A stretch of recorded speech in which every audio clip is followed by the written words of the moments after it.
Hi, everyone, and welcome to The Edge on Good News Sports. I'm your host, Glenn Allen. As iron sharpens iron, so one man sharpens another, so said King Solomon. Today, it seems that many men fence with plastic swords rather than sparring with metal blades of who they really are.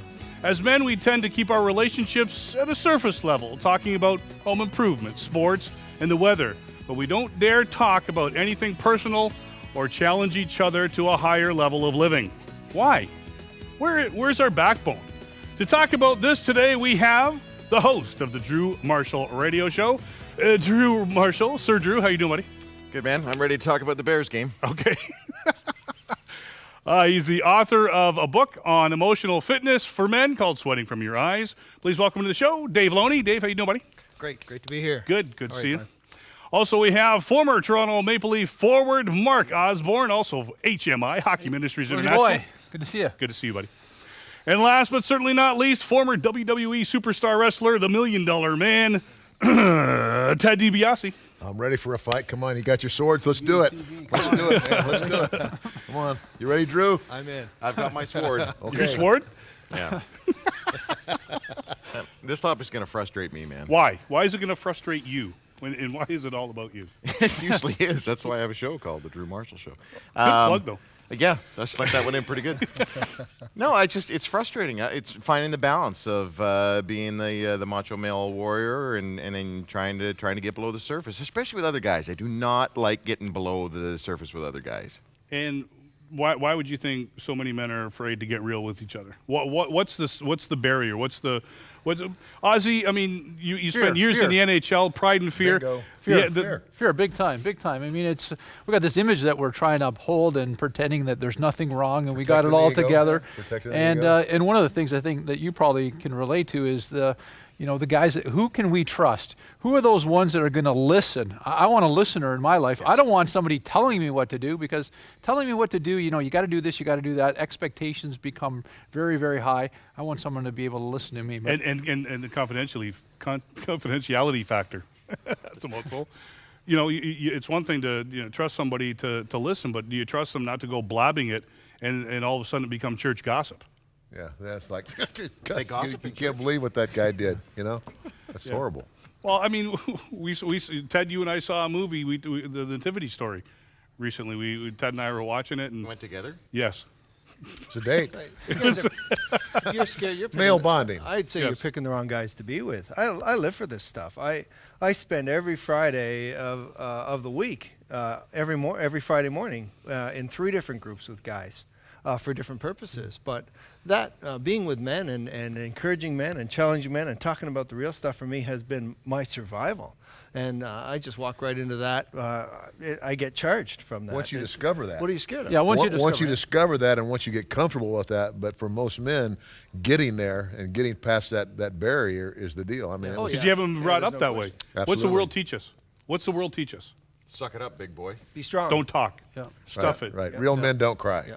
They don't show their emotions. Shut up and listen. Or eat quiche, right? Or you do. You eat a lot of quiche, boy. I saw you Sushi. I eat sushi. I'm a sushi lover. The listening thing that we talked about, you talked about that earlier. I think guys suck at being listeners, good listeners. Seriously. Listeners? Listeners, right across the board. I think guys suck at listening. So if I'm going to pour my guts out to somebody, first of all, I'm going to go pay a shrink to do it, believe it or not, because there's confidentiality. They tell someone I can sue them. And they're paid to be good. Not really, but they're paid to be good listeners. I think guys suck at listening.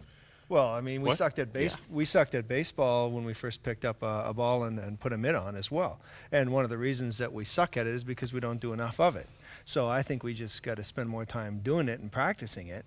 And very often we got to get out there and do that with other guys, and we get better at it. But we don't have as much to complain about as women do, Oh, right? we got, it's not. That's drewmarshall.ca. But is Your it wife listening? But is it not true that, I mean, it takes an incredible amount of effort, time and effort, which, for the guy, I mean, you get up, you're going to work, you're spending all day, you come home, you want to spend time with your wife, your kids. I mean, this is what you do. That's part of your living, meeting with guys. And is that not correct? So you make it work as far as that goes. Part of my living is not what I talk about on Friday mornings. I need to do that for myself. That Fridays are off. That's my survival. And I find that I'm a better husband. I'm a better father. Why is it your survival, Dave? When you say that's your survival, why? Because that's where I have one gentleman I meet with who's he's old enough to be my father, and he mentors me on areas that I haven't yet touched in life. I haven't been there yet, so he can help me along there. I've got another group of guys that I help with various things as well, and then another group of guys I'm very solidly accountable to. And to me, it sets me up for success when I go home, because I've made promises, I've made commitments, and I got to come back to these guys and say whether I did it or not. And I'm a weak-willed guy. Frankly, I don't do everything I say I'm going to do, and if I don't necessarily share that, I don't put myself on the hook, and I need to be on the hook. And I know that. I need it. And so I force myself in that situation. I totally agree with you. And the guy that demonstrated this first and foremost in my life is a pastor who's now my dearest friend, a guy who I met in the gym when I was, when I just married my wife, Melanie, and this guy prayed for me for 11 and a half years. And basically his prayer was, God, let me be there when this all crumbles, because he saw what was coming. But he loved me anyway, unconditionally. And then when my life fell apart, he was the guy that I turned to. And since that time, he's the guy that I've been most accountable to. And through that relationship and knowing basically that when this all happened, instead of going to my pastor at home, I went to this man who had invested time in me. And I was safe. I felt safe. I said, I know I can go to hell no matter what I tell him. And what I had to tell him was horrible. He's going to love me. He's going to understand. He's going to help me. And it was a model for me. One of the things we talked about on one of the other programs was vulnerability. Ozzy, with Hockey Ministries International and being a part of that, as well as a chapel leader for the Hamilton Bulldogs, you and Paul Allen do a lot of the stuff in Ontario. In being able to put chapels on, we hear about chapels in football, baseball, basketball, and hockey was really tough, and it still is to some extent.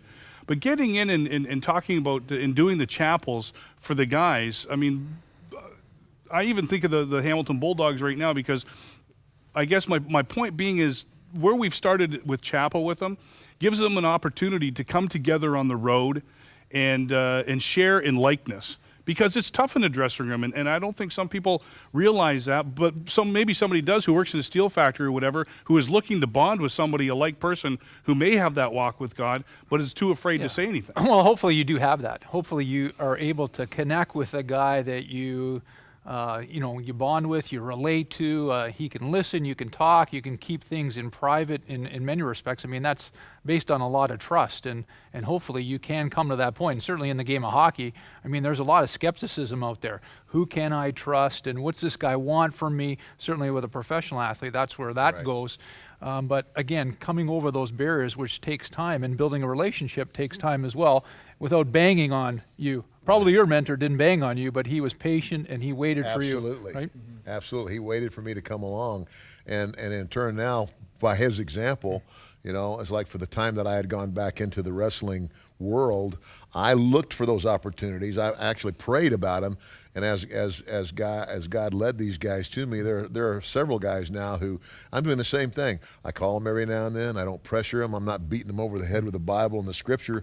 I'm just loving on them, and I'm being there for them, and they trust me. And once they have that trust. Every guy at this table has got an outgoing nature, okay? Everyone, that's why we're on the show here. You're not going to get some little quiet pansy boy sitting on the panel here, right? So what about, was that offensive? Nope. No. What about the schmo who works in the office? His life is the computer in front of him. He does the deal, or he's an accountant. We always pick an accountants or whatever, They're not the social. They're not the dynamic communicators. They're not in a team. You guys are going on about how hard it is on the team, because the macho thing and I think it's easier because you're surrounded by this male camaraderie thing. It's like Band of Brothers. What about the individual schmuck out in the office? He's not hanging with the bros unless they're going out after work for a few pints. And then what? Well, but back to that, you're saying, well, it might be easier in that atmosphere. To me, it's harder in that atmosphere because you got this mask on all the time because you're being that macho guy. And are you willing to go and tell somebody, hey man, I really screwed up? Are you willing to be vulnerable enough to say, I just cheated on my wife, right, and I need help? Well, who's the office schmo supposed to tell? Unless he's doing the God thing, going to church, and they got men's groups and stuff like that. Like, who's he supposed to talk to? Get together with other office schmoes.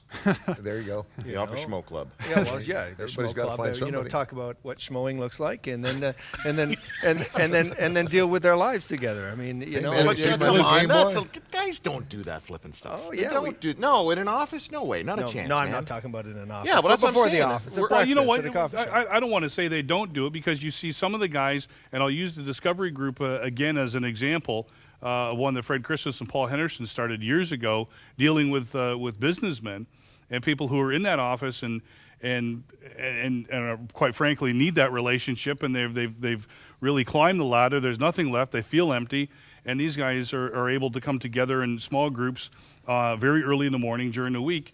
And those guys, those are perfect examples of guys who haven't had anybody to talk to. And because these groups are around, it allows them the opportunity to hear from like-minded people who are on various journeys as they are or are they're going to be. And it really does. It allows them that opportunity to share. And you talk about accountability and those factors. And you know what? We're going to pick that up after the break.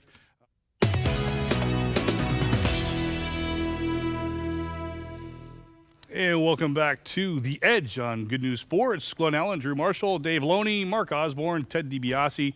Today on the program talking about iron sharpening iron. And what that actually means is being able to challenge one another to, I guess, through our character defects and some of the mistakes we might be making. But I look at that as an opportunity to be challenged, to make myself better. But as far as Christians go... No, hold on. As far as you go, I think that if someone got up your nose and challenged you about something, I think that you would be defensive. I think you'd quite possibly beat the snot out of them. Smoke might be coming out of his ears. I think. Who's coming out over there? Have you ever had someone get up your nose about something and go, "Hey man, you got to be changing this. You got to be better father or husband or." It depends how the person comes. I'm not talking about somebody who being disrespectful and getting in your face. I'm talking about a brother coming alongside and going, "Don't know if you've noticed. This is something that I picked up. I mean, this is somebody we're supposed to have a relationship with." Right. So if you had someone do a Dr. Phil on you, would you be all right with that? That's what I spent 9 months. I spent 9 months in treatment going through drug and alcohol treatment and counseling. I was open to it. That's how I changed. I did it my way for 33 years. It would have to be somebody that you respect. It would have to be somebody that you have, like a, not a, you know what I mean, an intimate relationship with, somebody that not the eyebrow thing. I'm not talking like, come on, man. Okay. You know what I'm saying? You've known them for a long, long time. You respect them as a person. You respect their character and their integrity, and from them you'll hear it. But if it's just somebody that's getting in your face and going, "Hey, pal," don't you think as guys we're not really teachable? In a lot of we ways. get defensive too stinking quick. Pride, all that kind of stuff. Again, you get the pride and fear. When you find the humility, and like I said, I did it my way for 33 years, and it basically got me to a point where I wanted to die. I wanted to kill myself. My life became so rotten. My life turned around in 1998. Up until that point, I did it my way.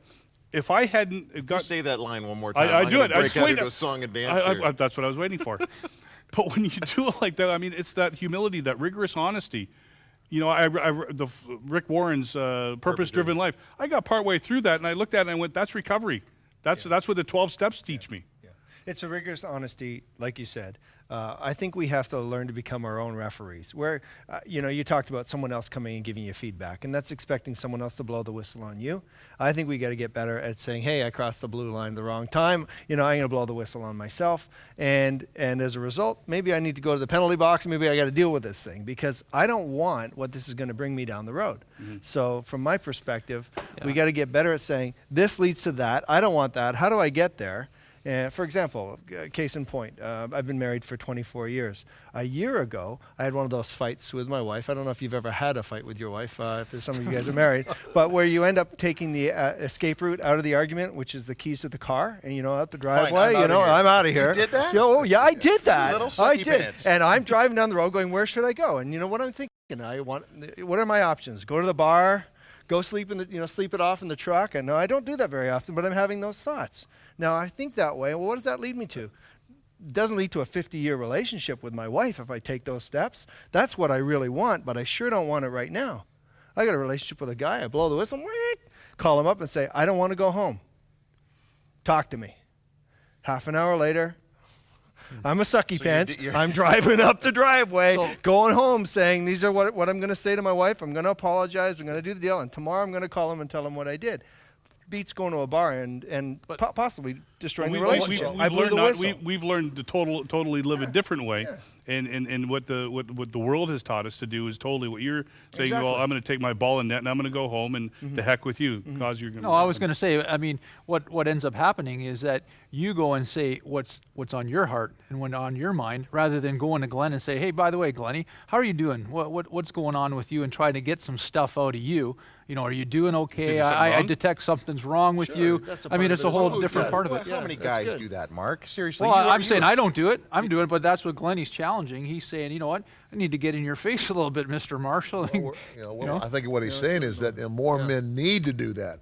I mean, women are very good at doing that. Women have support groups all the time. They talk Support all the groups. time. Is that the same as gossip groups? Is that, Yeah, well, you know. No, I but sure hope not, you know, we get right talk. to the We're not. I'm not talking about necessarily getting in somebody's face, but being able to say, I have many friends who, if they're struggling, or you can tell by the look on their face, whatever, you know, up until when I was 33, there's no way I would have gone up to somebody and said, you know, how are you doing? Are you okay, or whatever, because that would have been a wimpy thing to do, and that's a lie. And that's what I'm saying by looking at somebody going, you know, things don't look right. I don't. Well, at you know, least what you're the gonna choices that you're making aren't right, and all of a sudden you're doing this, that, or the other thing. Because I care enough about you that I'm going to step out on a limb. And if everyone wants to get mad at me, then that's fine. But you know what?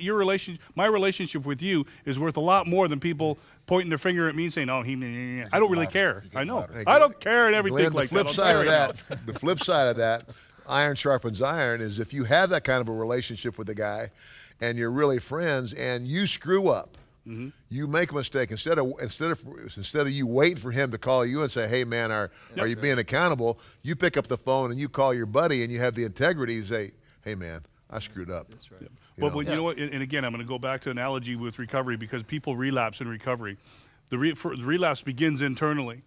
And if I miss it, hopefully I have enough people around me who hold me accountable and love me enough that they pick it up externally and they go, "Glenn, you know, things." Isn't that what your wife is for? To pick up stuff? No, like you know, hey, you're no. We're gonna send this tape right to your wife. But then it's internal, external, and then something bad will happen. And I guess what I'm saying is, if I miss it, then hopefully I'm open-minded enough and open enough to have people in my life to speak in. I'm asking people, I'm giving them permission to speak into my life, so that I don't end up being the person I was prior to 1998. Yeah, and that happens with just a select few people. It's not going to happen with a lot of people. And if you guys have 5, 6, or 7 of those type of guys, I'm like, kidding me? I'm And if shocked. you've got that Like, many, you're 2 guys you're blessed. maybe. But At I tops. have 2. Yeah. 2 guys, and one in particular. And I mean, good old Pastor Hal. I mean, he's called me at 6 o'clock in the morning, you know, and I'm in a hotel room somewhere. "Hey Ted, what are you doing?" "Well, I was sleeping until you called me, Hal." "Ted, you're not watching them X-rated movies in your hotel room." "No, Hal, I'm not. You know, but if I do, I'm going to call you and tell you." You know, You do that? You call him and tell I him? would call him and tell him. See, back to this whole not trust thing. Back when I was a baby Christian, I did call him and tell him. Man, see, he interrupts me, but he's thinking huge, so I'll just let it fly. You are huge, man. Anyway, what were we talking about? Women. I like the women when they tell us their problems and stuff. We're not good listeners, because we like the solution, the problem. Let's fix it, right? They don't want to be fixed. They want to just have someone to listen to their deal, right? So you're now trying to convince guys to talk to guys, and you know full well that guys suck at listening, and all we want to do is fix problems. So now I'm going to come up to you and go, "Mark, I want to tell you, but you know, I've been really struggling with this and that." And immediately, as a male, you're going to go, "Well, here's what you need to do. Plan A, Plan B, Plan certainly B." from you. Yeah, I'd put you in a Talk headlock and that everything. way. No, thank you. But I don't want to talk to a guy. Right, guys do it differently. When we talk in groups, we talk hard. We fix it faster. We don't But I necessarily don't want to listen be to the fixed right away. That's what I'm saying. I got a little sensitive side myself. I want to be listened to. I don't want to be fixed. There's a Anyway. soft side to you. There is a soft side. We know it. Somewhere. How can we go? How can we go? How can guys go deeper with guys? I mean, we keep talking about trust, but how does a person get to that level? And again, I look back at where I was and where I'm at today, and it's taken time, but it's been people that God has put in my path that I've actually come to a point in my life where I've shut my mouth, opened my ears, and did as I was told by people who I watched, and I went, you know what? They have something I want. How do you get that? You know, be staying quiet enough and just doing as I'm told. And over time, and all of a sudden things start to change. And yeah, it was completely, it wasn't normal for me to tell the truth, let alone open up and talk about things. So it's taken it's taken that since '98 that it's been a path, it's been a journey. But boy, oh boy, I'm glad I can open up and talk today, because when I don't, then the old character defects come back and the old Glenn starts to appear. You got the confidence to do that because whoever that person was or wherever those people were that you became accountable to, you know, they lived it in front of you. And as you saw their lifestyle and you saw their pattern and you saw that it was working in their life, that's what, to me, that's what I hear you saying, is that's what made it easy for you to pattern yourself the same way. Yeah, and when we have that, when we have those people around us, you become your environment. You know, when with those groups and watching those. You're watching way too much Dr. Phil, man. No, you know what Dr. Phil's recovery. These people, I mean, the whole Million Pieces, the book that Oprah had on there. Oh, yeah. She's so devastated about. Yeah, yeah. Go to any AA meeting or any 12-step group and listen to somebody share their story. It's the same thing. Right. Only they tell the truth. Yeah. Most of them. Glenn, the fruit of that kind of relationship is a guy who sent me an email a while ago talking about how he took his son to a hockey game. And 20 seconds. You know, he was really upset at the way he treated his son. But the bottom line was he was in a relationship. He was married. He was with his wife still. And that he was still with his son. And had he not been in a men's group, that wouldn't have happened. And I believe that we can support each other in these groups to the degree that it can impact our children and our friends' children. It's that important. It is. It's very important. And you know what? We're almost out of time again, and we're going to get ready to go for another break. Guys, thanks very much. We'll be back with more Good News Sports right after this.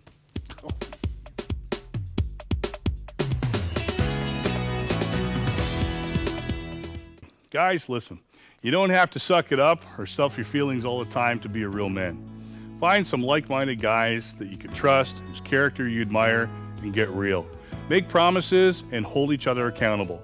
For more information and resources, please check out our website, goodnewsports.ca. Until next time, get real friends and live on the edge with God.